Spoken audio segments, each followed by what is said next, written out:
আসসালামু আলাইকুম ওয়া রাহমাতুল্লাহি ওয়া বারাকাতুহু। আলহামদুলিল্লাহি ওয়াহদা ওয়াসসালাতু ওয়াসসালামু আলা আবদিহিল মুস্তাবা আল মুস্তাফা ওয়া আলা আলিহি ওয়া সাহবিহি রশাদা। প্রিয় দর্শক, জামিয়া আমানুত তাওহীদ উত্তরা ঢাকা নিবেদিত রমাদানের উপহার থেকে স্বাগত জানাচ্ছি। দেশ কিংবা দেশের বাইরে যে যেখান থেকে আমাদের অনুষ্ঠান দেখছেন, আশা রাখি ভালো আছেন। আমরা দোয়া করি আল্লাহ তাআলা আপনাদের সবাইকে সব জায়গায় সবসময় ভালো রাখুন। দর্শক, আমাদের এই মুহূর্তে আজ আমরা কথা বলবো বিদআ নিয়ে। এ বিষয়ে আলোচনা রয়েছেন বিশিষ্ট ইসলামী চিন্তাবিদ, শিক্ষাবিদ, গবেষক, জামিয়া আমানুত তাওহীদ উত্তরা ঢাকার সম্মানিত চেয়ারম্যান শাইখ ডক্টর মোহাম্মদ শহীদুল্লাহ খান মাদানী। আসসালামু আলাইকুম ওয়া রাহমাতুল্লাহি ওয়া বারাকাতুহু। ওয়ালাইকুম সালাম ওয়া রাহমাতুল্লাহি ওয়া বারাকাতুহু। মোহতারাম, কেমন আছেন সব মিলে? আলহামদুলিল্লাহ, আপনি কেমন আছেন? আলহামদুলিল্লাহ, আমিও ভালো আছি। আজ আমরা বিদআ নিয়ে কথা বলবো। শুরুতে বিদআতের সংজ্ঞা জানতে চাচ্ছি, পরিচয় জানতে চাচ্ছি। আলহামদুলিল্লাহ রাব্বিল আলামিন ওয়াসসালাতু ওয়াসসালামু আলা রাসূলিহি ওয়া আলা আলিহি ওয়া সাহবিহি আজমাইন, আম্মা বাদ। সুপ্রিয় দর্শক শ্রোতা, আপনাদের সকলকে আমরা আমন্ত্রণ জানাচ্ছি, শুভেচ্ছা জানাচ্ছি, স্বাগতম জানাচ্ছি আমাদের রমাদানের প্রতিদিনের এ উপহারে। সত্যি এটি আমরা বলবো উপহার দিয়া, যা কোনো আমাদের পক্ষ থেকে নয়। সেই উপহারটা হলো আল্লাহ এবং তার রাসূল কি বলেছেন সে বাণীগুলির উপহার, বাণীগুলোর উপর। সুতরাং এটি হবে সেরা উপহার, শ্রেষ্ঠ উপহার। আজকে আমাদের সম্মানিত উপস্থাপক আমাদের শেখ মাসুম বিল্লাহ ভাই যে বিষয়টি উপস্থাপন করেছেন, বিদআ, এটি অত্যন্ত একটি গুরুত্বপূর্ণ বিষয়। কারণ মানুষ সবাই আল্লাহর নৈকট্য অর্জনের জন্য ইবাদত করে, সবাই জান্নাত পাওয়ার জন্য ইবাদত করে। কিন্তু বিদআ হলো, বলতে পারি, মরিচিকার পিছনে দৌড়াটা যেমন, বেদাতি আমলের বিষয়টা হলো তেমন। আপনি মরিচিকার পিছে দৌড়াচ্ছেন, একটু গেলেই পানি পেয়ে যাবেন, যতই যাচ্ছেন আসলে কিছুই নেই, পাচ্ছেন না। তো বেদাতি আমলগুলি হলো সেই রকম। মানুষ অনেক উৎসাহী হয়ে করে, কিন্তু সেগুলির ফলাফল জিরো।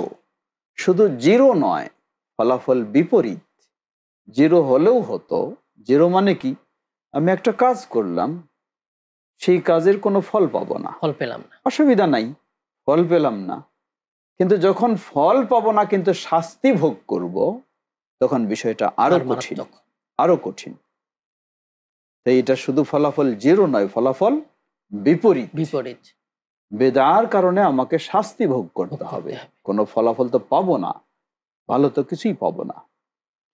সুতরাং বিষয়টি আমাদের অবশ্যই জানতে হবে। বেদা শব্দটি আরবি শব্দ, যার শাব্দিক অর্থ বলবো আমরা নতুন কিছু আবিষ্কার হওয়া। এজন্যই আল্লাহ রাব্বুল আলামিন কোরআনুল কারীমে আল্লাহর নিজের ব্যাপারেও বলেছেন, আল্লাহর রাসূলের ব্যাপারেও বলেছেন।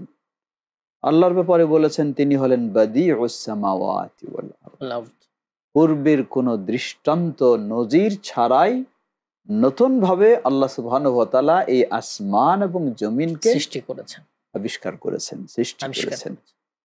এটা হলো আল্লাহ নিজেই বাদিউ, বিদআ শব্দ থেকে এসেছে। আবার রাসূল সাল্লাল্লাহু আলাইহি সাল্লাম এর ক্ষেত্রে আল্লাহ বলছেন, রাসূল সাল্লামকে বলতে, মা কুনতু বিদআম মিনার রুসুল।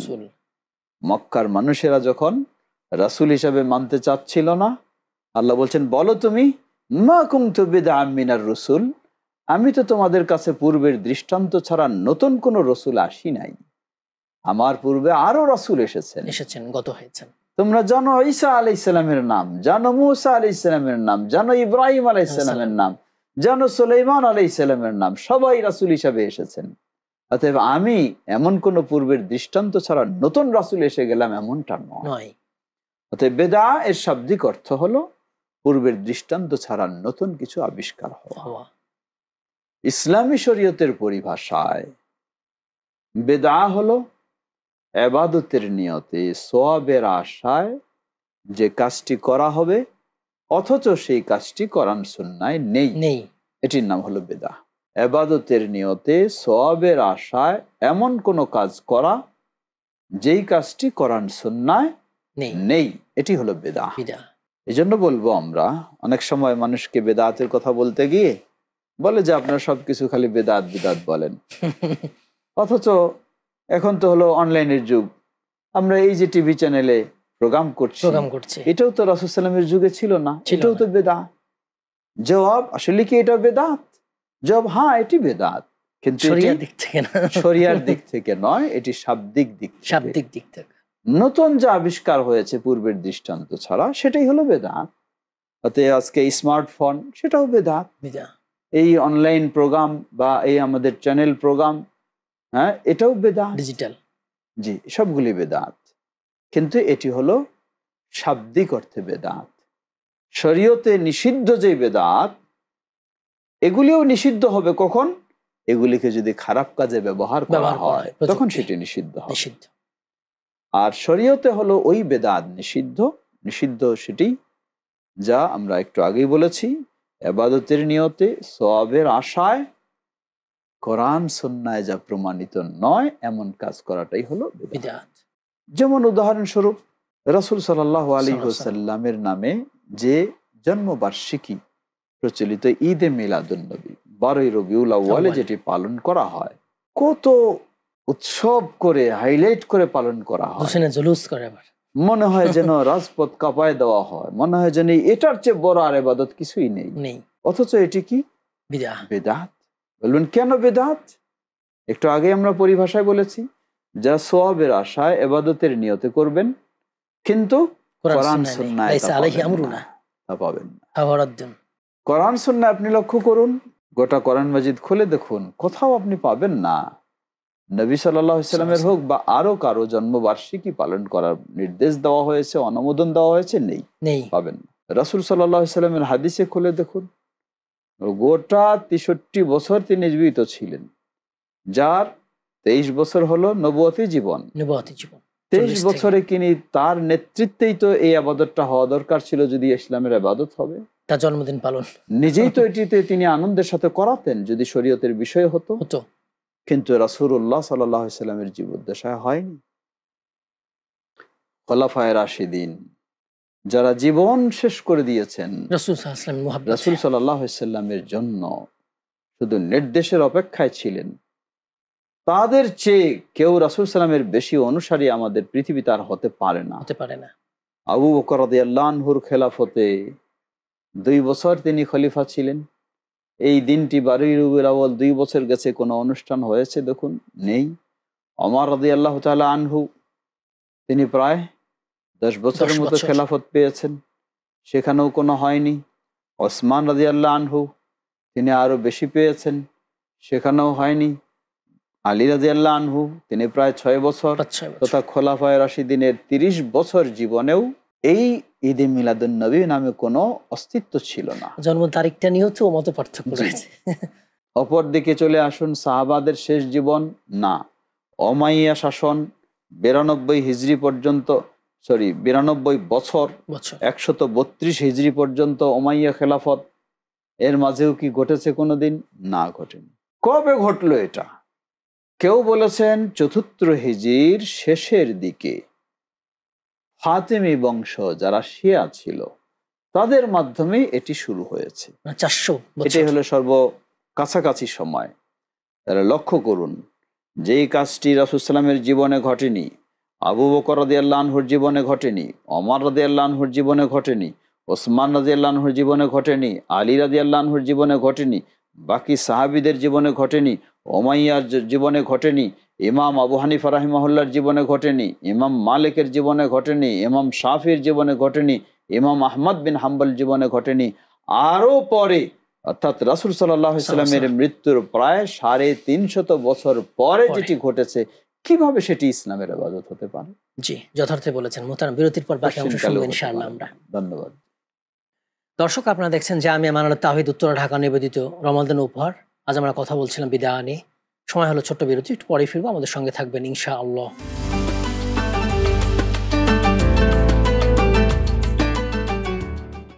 আসসালামু আলাইকুম ওয়া রাহমাতুল্লাহি ওয়া বারাকাতুহু। বিরতির পর আবারও সবাইকে আমন্ত্রণ।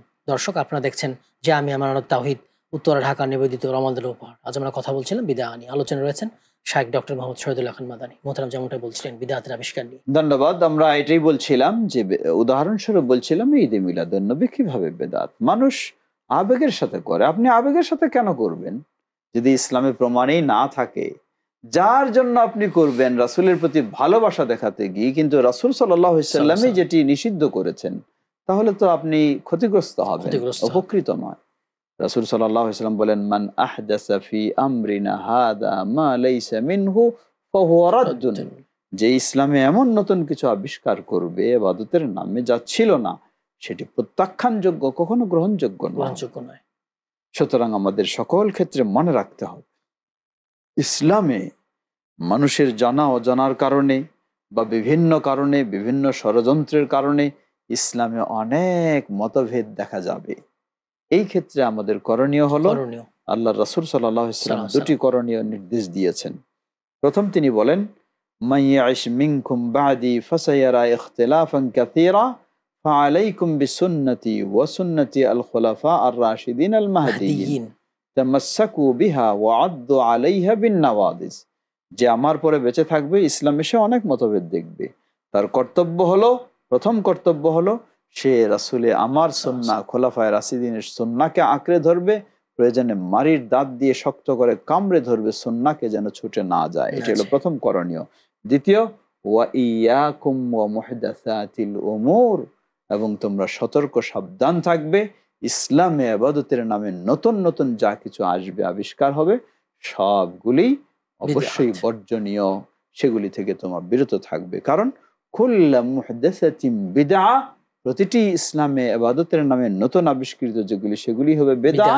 আর ওয়া কুল্লু বিদআতিন দালালা, আজকে বিদআতকে ভাগ করা হচ্ছে, বলা হচ্ছে এটি একটি ভয়ঙ্কর খারাপ বিষয়। মানুষ, আম জনতা তো আলেম ওলামাদের কাছেই দিক নির্দেশনা নেবে, কিন্তু আম জনতাকে বিপদে ফেলেছে আলেম ওলামারা।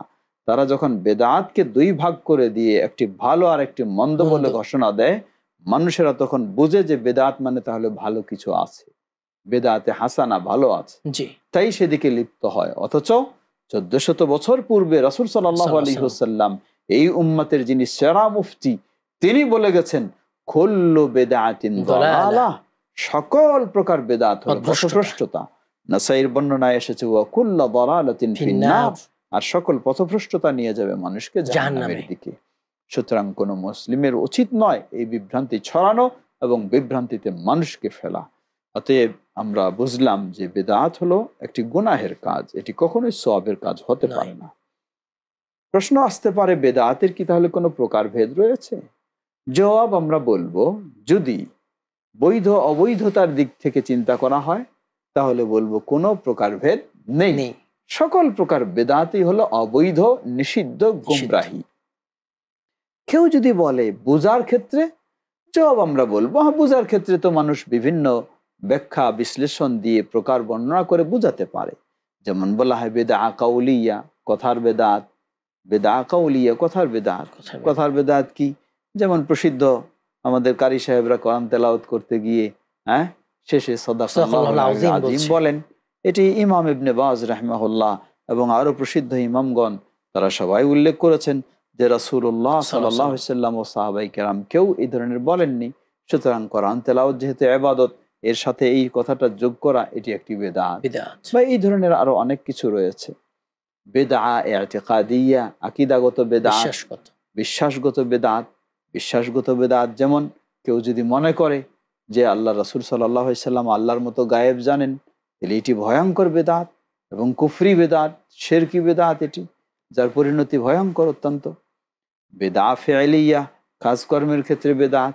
কাজকর্মে ইদানিং দেখবেন, এখন তো অনলাইনের যুগ, ঘরে বসে গোটা দুনিয়া দেখা যায়। জিকির, আল্লাহর জিকির করা, এটি ইসলামে একটি ইবাদত, কিন্তু কত পদ্ধতিতে যে মানুষ জিকির করে, পীর সাহেবদের বিভিন্ন তরিকায়, এগুলি মন গড়া এবং দেখলে বোঝা যায় যে এটি আসলে ইসলামের ইবাদত হতে পারে না। এগুলি সব বেদাত, এগুলি হলো কর্মগত বেদাত। অতএব এই দিক থেকে করব। অপর আরেকটি বেদাতের বিভক্তি করা যেতে পারে, সেটি অপরাধের ধরনের দিক থেকে। যেমন গুনাহ। গুনাহ বলতে তো সবগুলি বড় গুনাহ নয়, গুনার মধ্যে সগীরা গুনাহ রয়েছে, কবিরা গুনাহ রয়েছে, ছোট গুনাহ, বড় গুনাহ।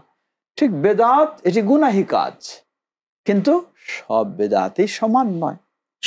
এর মাঝে কতগুলি রয়েছে ছোট বেদাত, যেগুলিকে বলা হয় মুফাসসিকা, যে বেদাত করার কারণে গুনাহগার হবে, কিন্তু সে কি হবে না, ইসলাম থেকে বের বের হয়ে যাবে না। কতগুলি বেদাত রয়েছে মুকাফফেরা, যেগুলির কারণে কাফের হয়ে যাবে, ইসলাম থেকে বের হয়ে যাবে। একটু আগে যেটুকু আমরা বললাম, কেউ যদি মনে করে যে রাসূল সাল্লাল্লাহু আলাইহি ওয়াসাল্লাম তিনি আল্লাহর মতো গায়েব জানেন, তাহলে এটি অবশ্যই কুফরি বেদাত, এটি কুফরি। কারণ আল্লাহ সুবহানাহু ওয়া তাআলা অসংখ্য জায়গায় বলছেন, স্বয়ং আল্লাহ রাসূলকে দিয়ে বলছেন, হে নবী তুমি বলে দাও, কুল লা আমলিকু লিনাফসি নাফআ ওয়ালা দাররা ইল্লা মা শা আল্লাহ ওয়ালাউ কুনতু আ'লামুল গায়বা লাস্তাকসারতু মিনাল খায়র। বলছেন যদি আমি জানতাম, গায়েব জানতাম আমি, তাহলে ভালো কোনটা সেটা নিয়ে নিতাম, খারাপ আমাকে স্পর্শ করতে পারতো না। এটি কোরআনের কথা স্পষ্ট। নবী সাল্লাল্লাহু আলাইহি ওয়াসাল্লাম তার কাছে গায়েবের তথ্য আল্লাহ যখন দেন তখন সেটা তিনি জানেন, এছাড়া তিনি গায়েবের মালিক নন, মালিক একমাত্র আল্লাহ সুবহানাহু ওয়া তাআলা। এটি হলো কুফরি পর্যায়ে চলে যাবে। আর মুফাসসিকা, যেমন উদাহরণস্বরূপ ধরে নেন, বহু প্রসিদ্ধ হাদিস রয়েছে, যেমন বলা হয়েছে জাল হাদিস, যেগুলি বলা হয়েছে কেউ যদি কি করে, পাগড়ি পরে সালাত আদায় করে, তাহলে সে 70 গুণ বেশি সওয়াব পাবে। এটি জাল হাদিস, এটি বেদাত বলবো আমরা। নরমালি পাগড়ি শরীয়ত সম্মত, অসুবিধা নেই, কিন্তু যখন এইরকম চিন্তা নিয়ে আপনি হ্যাঁ, তখন আপনি অবশ্যই এটি বেদাত হবে। এটি এর মানে বলবো না যে এটার কারণে আপনি কেউ কাফের হয়ে গেছে, এটা বলবো না। যেমন সালাম মুসাফা হয়ে থাকে, মুসাফার পর মানুষ ভক্তি ভালোবাসা দেখায়, বুকে হাত দেয়, এটিও এক প্রকার বেদা। কিন্তু বলা যাবে না এটার কারণে কেউ কাফের হয়ে গেছে, এটি বলা যাবে না। এটার কারণে তিনি অপরাধী হয়েছে, কিন্তু কাফের নয়। তাই এই দিক থেকে আমরা বলবো সর্বোপরি বেদাত অত্যন্ত ভয়ঙ্কর বিষয়। সহিহুল বুখারীর হাদিসে এসেছে, আল্লাহ রাসূল সাল্লাল্লাহু আলাইহি ওয়াসাল্লাম বলেন, কিয়ামতের কঠিন বিভীষিকাময় দিনে মানুষ যখন তৃষ্ণার্ত থাকবে, পিপাসিত থাকবে, আল্লাহ রাসূল সাল্লাল্লাহু আলাইহি ওয়াসাল্লাম উম্মার জন্য তিনি হাউজের সামনে গিয়ে আগেই অবস্থান করবেন, স্বাগতম জানাবেন। যারা তাকে যাবে সেখানে সেই হাউস থেকে পানি পান করবে। রাসূল সাল্লাল্লাহু বললেন যে একবার যে পানি পান করবে কখনো আর তৃষ্ণা পিপাসা অনুভব করবে না। সুবহানাল্লাহ। কিন্তু এই পরিস্থিতিতে তিনি বললেন, লা ইয়ারিদান্না আলাইয়া আকওয়াম, আমার কাছে দলে দলে মানুষ আসবে পানি পান করার জন্য, করবে। হঠাৎ একদল আসবে, কিন্তু তাদেরকে আমার কাছে ভিড়তে দেওয়া হবে না। আমি বলবো আমি তাদেরকে চিনছি, তারা আমার উম্মত, আলামত দেখতেছি, তারাও আমাকে চিনছে, আমি তাদের নবী, তাহলে কেন তোমরা আড়াল করছো? ফেরেশতারা বলবে, ইন্নাকা লা তাদরি মা আহদাসু বা'দাক, হে নবী সাল্লাল্লাহু আলাইহি ওয়াসাল্লাম আপনি জানেন না, আপনি যে ইসলাম রেখে এসেছেন সেই ইসলামে আপনার পরে তারা কি কি নতুন নতুন আবিষ্কার করেছে, এটা তো আপনি জানেন না। এই অপরাধের কারণে, এই বেদাতি কর্মকাণ্ড সৃষ্টি করার কারণেই তাদেরকে আজকে এই হাউজে কাউসারের কাছে ভিড়তে দেওয়া হবে না, পান করার সুযোগ দেওয়া হবে না। এ কথা শোনার সাথে সাথে রাসূল সাল্লাল্লাহু আলাইহি ওয়াসাল্লাম বলবেন, সুহকান সুহকান লিমান গায়্যারা বাদি, যে আমার রেখে যাওয়া দিনকে যথাযথ রাখেনি, সেই দিনের মধ্যে বিকৃতি নিয়ে এসেছে, নতুন আবিষ্কার করেছে, তারা আজকে দূর হো। আল্লাহু আকবার। বিষয়টি অত্যন্ত ভয়ঙ্কর বিষয়। অপরদিকে এটি তো আখিরাতের বিষয়। আরেকটি ভয়ঙ্কর বিষয় হলো বেদাতের মাধ্যমে মানুষ তার জীবনটাকে বরবাদ করে ফেলতে পারে। এজন্য ইমাম সুফিয়ান সাউরি রাহিমাহুল্লাহ বলছেন, আল বেদাতু আহাব্বু ইলা ইবলিস মিনাল মাসিয়া, বেদাতটা হলো ইবলিসের কাছে প্রকাশ্য গুনাহের কাজের চেয়ে অনেক পছন্দনীয় ইবলিসের কাছে। কেন, কিভাবে? উদাহরণস্বরূপ ধরে নেন, একজন মানুষ চুরি করা গুনাহের কাজ, নেশাগ্রস্ত হওয়া গুনাহের কাজ, অশ্লীলতা গুনাহের কাজ, কিন্তু এগুলিতে কেউ লিপ্ত হলে তার কখনো সাধারণ স্বাভাবিক অবস্থা ফিরে আসলে সে মনে করবে আমি অন্যায় করেছি, আমার তওবা করবে। কিন্তু যেই ব্যক্তি এই বেদাতি কাজে ইবাদতের নামে সওয়াবের আশায় লিপ্ত হবে, সে কোনোদিন মনে করবে না আমার তওবা করতে হবে, ভালো কাজ মনেই করে সে এই অবস্থায় সে বিদায় নিবে। কিন্তু দেখা যাবে সে প্রকাশ্য রাসূল সাল্লাল্লাহু আলাইহি ওয়াসাল্লামের ঘোষণা অনুযায়ী গুমরাহির উপরেই সে বিদায় নিল, যার ফলে ইবলিস সেখানে সফল হয়। তাই আমাদেরকে অবশ্যই বেদাতকে সতর্ক হতে হবে। জি মুহতারাম, আমাদের সময় দিয়েছেন, মূল্যবান আলোচনা করেছেন, জাযাকুমুল্লাহ খাইর। দর্শক, আপনারা এতক্ষণ দেখছিলেন জামিয়া মানারাত তাওহীদ উত্তরা ঢাকা নিবেদিত রমাদান উপহার। আজ আমরা কথা বলছিলাম বিদআত নিয়ে। আলোচনা ছিলেন শেখ ডক্টর মোহাম্মদ শহীদুল্লাহ খান মাদানী। মুহতারাম সুন্দর করে বুঝিয়ে দিয়েছেন বিদআতের ভয়াবহতা সম্পর্কে। তাই আসুন আমরা সব ধরনের বিদআত থেকে বেঁচে থাকবো, সুন্নাহ গ্রহণ করব, বিদআত থেকে বেঁচে থাকবো। আল্লাহ তাআলা তৌফিক দান করুন, আমিন। আসসালামু আলাইকুম ওয়া রাহমাতুল্লাহি ওয়া বারাকাতুহু।